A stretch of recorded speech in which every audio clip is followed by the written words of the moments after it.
우리 선포합니다. 하나님은 살아계십니다. 하나님은 살아계십니다. 오늘은 이런 얘기가 굉장히 기억이 새로웠어요.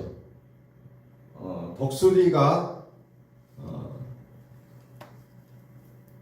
평범한 삶을 살다가 이제 다시 한번 자기 인생을 이제 연장시키려고 할 때에 나타나는 현상이라고 해요. 그래서 독수리가 어떤 과정을 거쳐야지 제2의 인생을 살 수 있냐면은 40년 동안은 그냥 태어날 때부터 가지고 온 자기 육체 모양으로 살아가지만 40년이 된 이후부터는 이제 자기의 그 발톱과 부리를 바위에 부딪혀서 부러뜨려야 된다는 거예요. 그래서 피가 나고 고통이 따르고 정말 엉망진창이 된 상태에서 다시 발톱이 자라나고 부리가 자라나고 자라난 부리로 자기의 깃털까지 다 피가 쏟아져도 다 뽑아내야 이제 더 30년을 더 살 수 있는 기회가 주어진다고 합니다.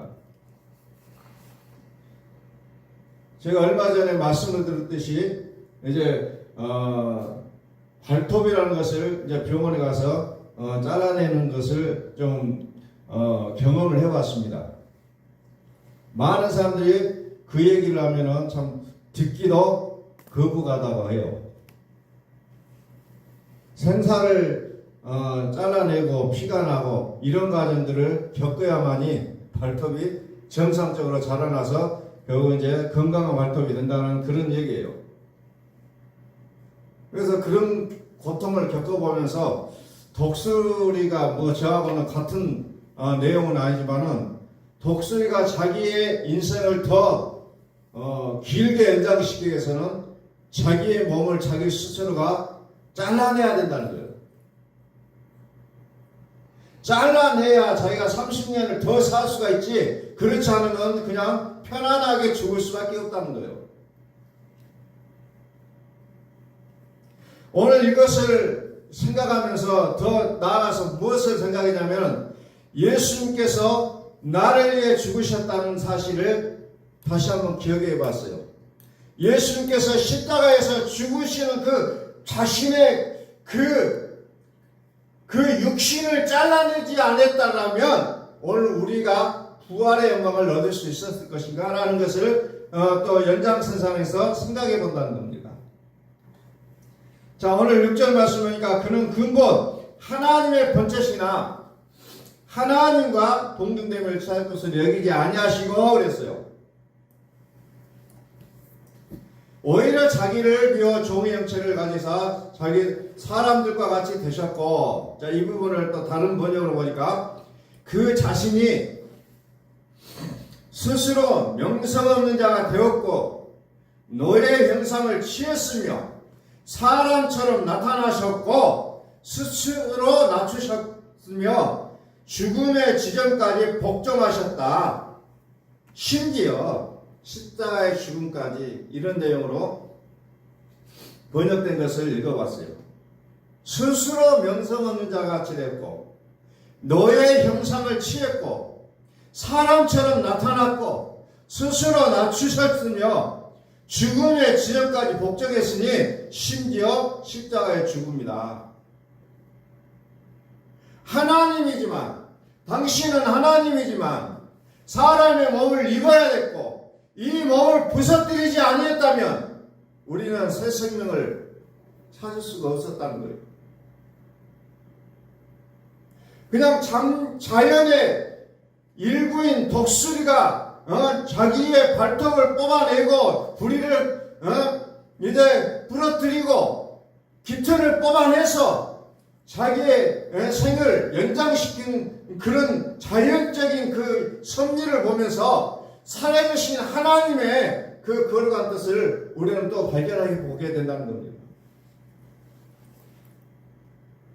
그래서 좋은 쪽으로 변화되는 것을 우리는 한골탈퇴라고 얘기하잖아요. 좋은 쪽으로 변화되는 것. 뼈대를 바꾸어 끼고 태를 바꾸어 쓴다는 얘기예요. 독수리가 6개월에서 8개월을 고통스러운 그 갱생의 시간이 자기의 생명을 더 연장시키는 것이라는 겁니다. 예수님께서는 우리를 대신하여 이제 고난을 받으시고 또 십자가에서 죽으시고 3일 동안 지하에 갇히셨다가 3일 만에 부활하신 그 영광스러운 모습을 우리는 기억하고 있어요. 오늘 우리의 믿음의 생활이라는 것이 어찌 보면 쉬울 것도 같지만 너무너무 고통이 수반될 수도 있다는 겁니다. 오늘 우리 교회가 나의 모습이 정말 하나님께서 기대하시고 하나님께서 기다리신 그 모습으로 나가기 위해서는 우리는 때로는 고통의 순간들을 우리는 견뎌야만 된다는 겁니다. 좋든 싫든 견뎌내야 된다는 거예요. 아파도 견뎌내야 된다는 거죠.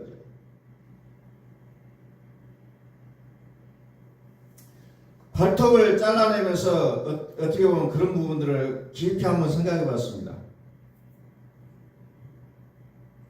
고통이 따른다는 거죠. 우리 인생은. 아프니까 살아있다는 거예요.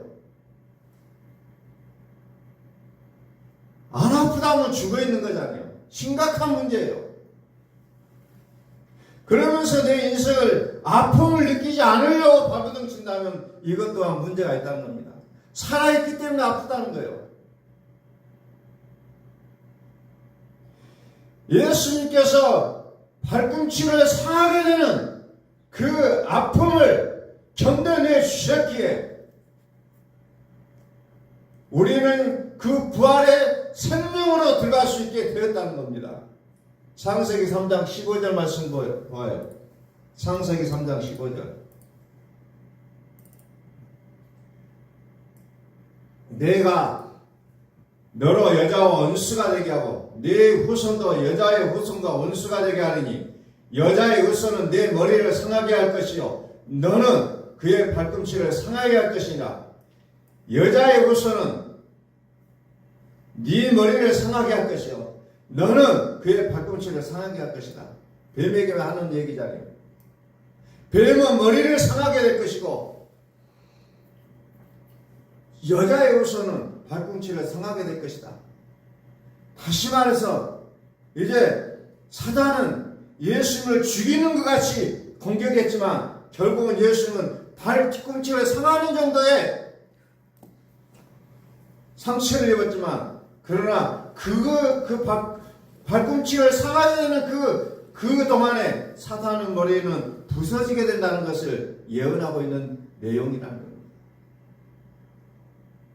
예수님께서 십자가를 지시고 죽으시니까 모든 사탄들이 이제는 해냈구나 우리가 이겼구나라고 박수치고 잔치를 벌일 때 예수님은 3일 만에 부활하셨잖아요. 그래서 이 아픔의 기간을 갱생의 기간을 가졌던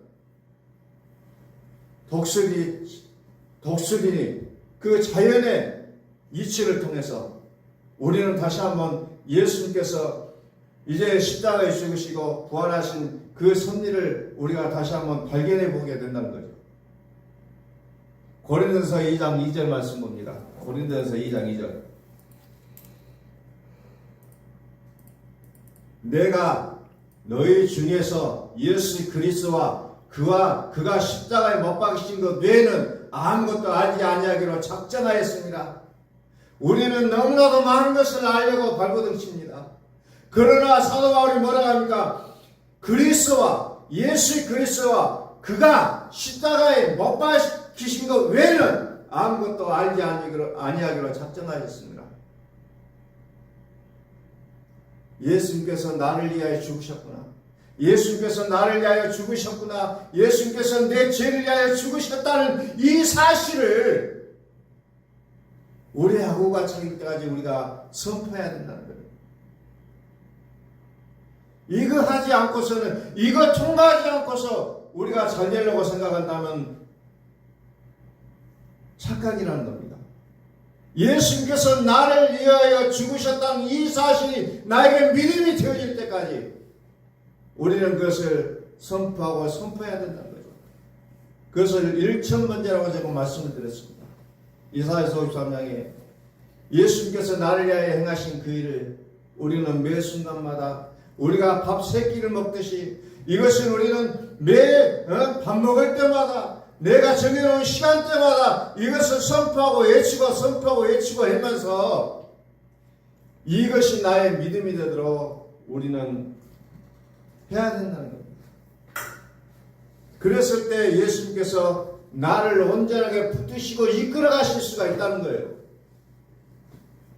그렇지 않으면 예수님과 나는 상관이 없는 사람이에요. 고린도후서 5장 21절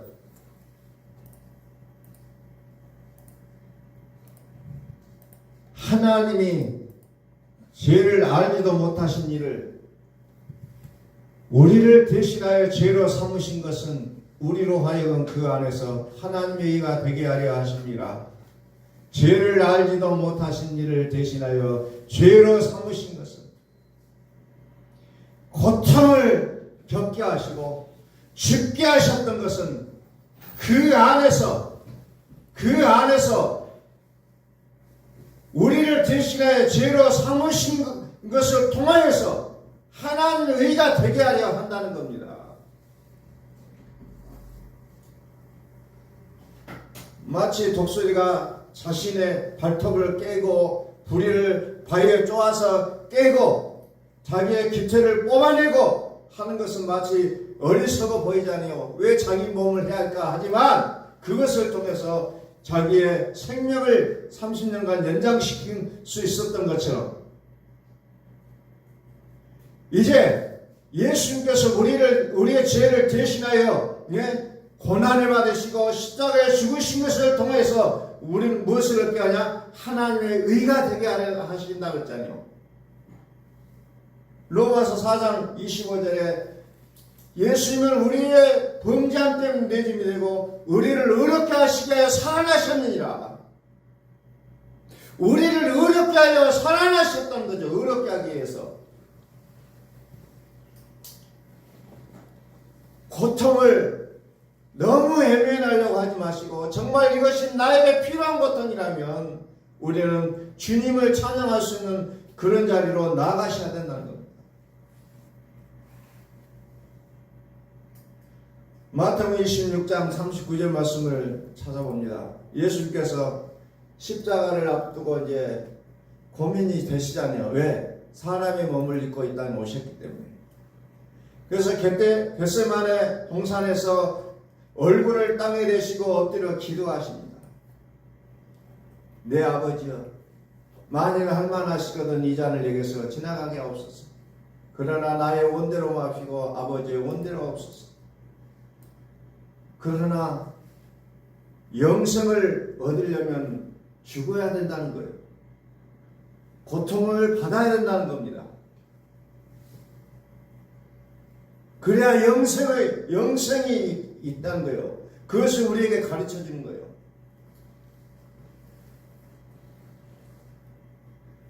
그래서 죽으실 뿐만 아니라 다시 살아나신 이 그리스도 예수에 대한 믿음을 우리가 가지시라는 거예요.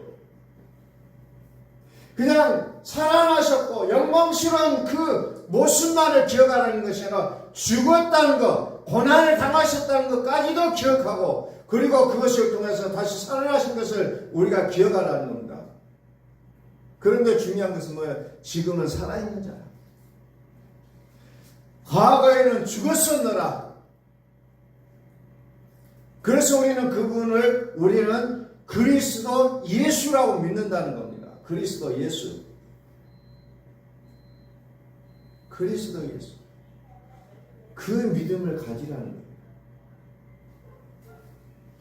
고난을 외면하지 말고 고통을 외면하지 말고 이것이 나의 생명을 회복할 수 있는 길이라면 나아가 영생을 받을 수 있는 길이라면 우리는 주님을 의지함으로 나가야 된다는 겁니다. 베드로전서 1장 3절을 봅니다. 베드로전서 1장 3절. 우리 주 예수 그리스도의 아버지 하나님을 찬송하리로다. 그의 많으신 국민대로 예수 그리스도를 죽은 자 가운데서 부활하게 하심으로 말미암아 우리를 거듭나게 하사 산 소망이 있게 하시며 썩지 않고 더럽지 않고 쇠하지 아니하는 유업을 있게 하시나니 곧 너희를 위하여 하늘에 간지가 하신 것이다. 우리에게 썩지도 않고 더럽지도 않고 쇠하지도 아니하는 유업을 주시고자 예수 그리스도를 죽은 자 가운데서 부활하게 하셨다는 것. 이 방법밖에 없어요. 우리는 인생을 살아가면서 많은 방법을 찾습니다. 하나님 어떻게 해야 됩니까? 하나님 어떻게 해야 됩니까? 그러나 하나님은 유일하게 방법 한 가지를 선택하셨어요. 그건 뭡니까? 예수 그리스도를 죽은 자 가운데서 부활하게 하셨다는 거죠. 예수님께서 나의 죄를 위하여 죽어주셨다는 거예요. 이 방법밖에는 선택하지 않았어요. 많은 유창한 말들이 있지만 그러나 딱 한 가지 하나님이 지시하셨던 방법은 친히 고난을 당하신 것이었습니다. 친히 육신의 몸뚱아리를 깨부시는 것이었다는 겁니다. 이것만이 살 수 있는 길이기에 다른 방법을 취하지 않았어요. 다른 것으로 다가가지 않고 오직 모든 사람들이 그건 아니야 라고 생각했던 십자가의 죽으심을 선택하셨다는 겁니다. 그래서 예수님을 따랐던 수많은 사람들이 어때요? 다 떠나가잖아요. 왜 하필 십자가의 죽으시냐? 우리의 왕은 다윗의 왕처럼 영광스러운 힘을 가지고 권력을 가지고 우리의 로마 약조로부터 해방시켜주고 그냥 역사적으로 등장해 주셔야 될 것인데 왜 십자가에 죽으시냐? 그래서 많은 사람들이 다 떠나갔잖아요. 오늘 우리가 어찌 보면 예수님을 다윗의 왕, 영광스러운 왕, 군대를 동원해서 오시는 그분을 우리는 기다리는 모습일 수도 있어요. 그러나 하나님의 선택은 무엇입니까? 십자가에서 죽으심이라는 겁니다. 오늘 우리는 그것을 좀 자세하게 묵상하셔야 돼요. 왜 하필 예수님을 십자가에서 죽으심이라는 방법을 통하여서만이 우리를 구원하실 수 있었을 것인가?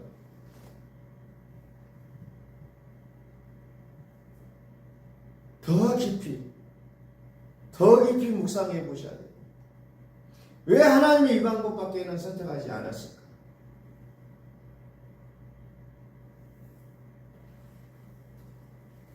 많은 사람들이 따를 수 있는 그 방법으로 해주셨으면 좋았을 것인데 많은 사람들이 떠나가는 방법을 선택했다는 거예요. 6절 말씀 봅니다. 그러므로 너희가 이제 여러 가지 시험으로 말미암아 잠깐 근심하게 되지 않을 수 없으나 오히려 크게 기뻐하도다. 우리의 근심은 기뻐할 수 있다는 거예요. 왜? 너희 믿음이 확실하면 불로 연단하여도 없어질 금보다 더 귀하여 예수 그리스도께서 나타나실 때 칭찬과 영광과 존귀를 얻게 할 것이니라. 그래서 우리의 근심은 근심으로 끝나는 근심이 아니라 기뻐할 수 있는 근심이라는 거예요. 기뻐할 수 있어요. 왜? 더 좋은 영광으로 우리에게 오잖아요. 예수 그리스도께서 나타나실 때 칭찬과 영광과 존귀를 얻게 할 것이니라. 그래서 오늘 우리가 당하는 이 고통이 이 현실에 어쩌면 우리의 불만족스러움이 오히려 이제 예수 그리스도께서 나타나실 때 칭찬과 영광과 존귀를 얻게 하실 것이기에 오늘 우리는 오늘을 즐거움으로 기뻐함으로 살아갈 수 있게 된다는 겁니다. 다시 말씀드리지만 독수리가 6개월에서 8개월을 자기에게 고통을 안겨줬던 것은 보다 더 나은 삶을 살아갈 수 있는 그 길이 열리기 때문에 그 고통을 감수할 수 있었던 것처럼 예수님께서 십자가에 죽으실 수 있었던 것은 우리를 그 방법을 살려낼 수가 있다는 것이 아셨기에 그 방법을 선택하셨다는 거예요. 오늘 우리는 나의 영생을 위해서 나의 인생을 팔아버렸으면 좋겠어. 자꾸 나의 자존심, 나의 어떤 감정, 이것을 유지시키기 위해서 영생을 팔아버린 것이 아니라 나의 영생을 확보하기 위해서 나의 인생을 팔 수 있는 그런 결단과 용기가 있기를 간절히 소망합니다. 아멘. 이것만이 나를 살릴 수 있는 유일한 길이라는 겁니다. 이것만이. 그 어떤 많은 설교를 한다 할지라도 예수님께서 나를 위하여 죽으셨다는 것을 우리가 인정하지 않는다면 아무런 의미가 없다는 겁니다. 예수님께서 살아나심으로 말미암아 내가 의롭게 됐다는 이 사실을 믿지 않는다면 어떤 것도 의미가 없다는 거예요. 어떻게 보면 하나님을 믿는다는 것은 가장 단순하고 좁은 길로 가는 길이라는 거예요. 그러나 우리에게는 영생의 복이 있다. 이래서 오늘 우리의 삶이 넉넉하지 않고 만족스럽지 않을 수도 있지만 그럼에도 불구하고 우리가 기뻐하고 살아갈 수 있는 것은 영생의 복이랍니다. 그래서 우리의 삶 속에 영원하신, 영원히 살아주신 그리스도가 내 안에 살아계심으로 인해서 나의 삶은 온전하신 하나님의 거룩한 뜻으로 살아갈 수 있는 믿음의 삶이 될 수 있기를 예수 그리스도의 이름으로 축원합니다.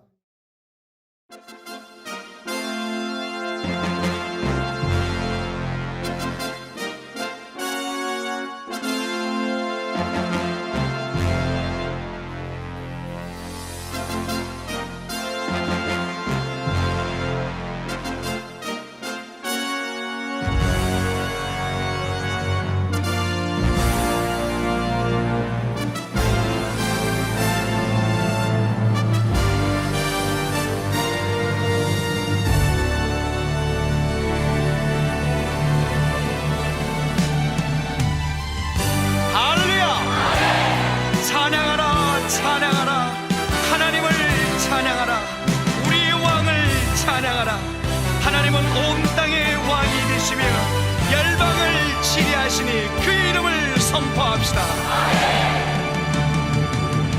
지존하신 주님 이름 앞에 오늘 무릎 꿇고 나 경배해. 거룩하신 주님 보좌 앞에 엎드려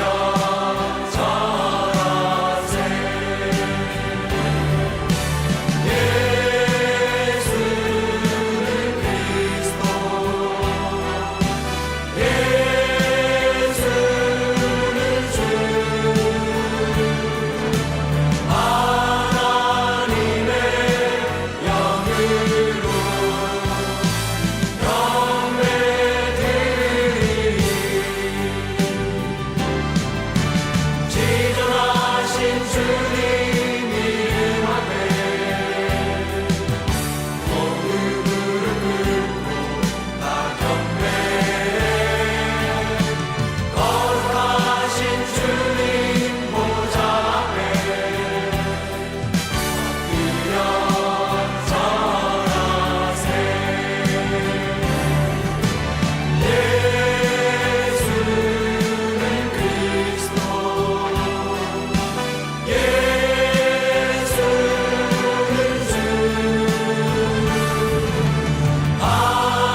살아계신 하나님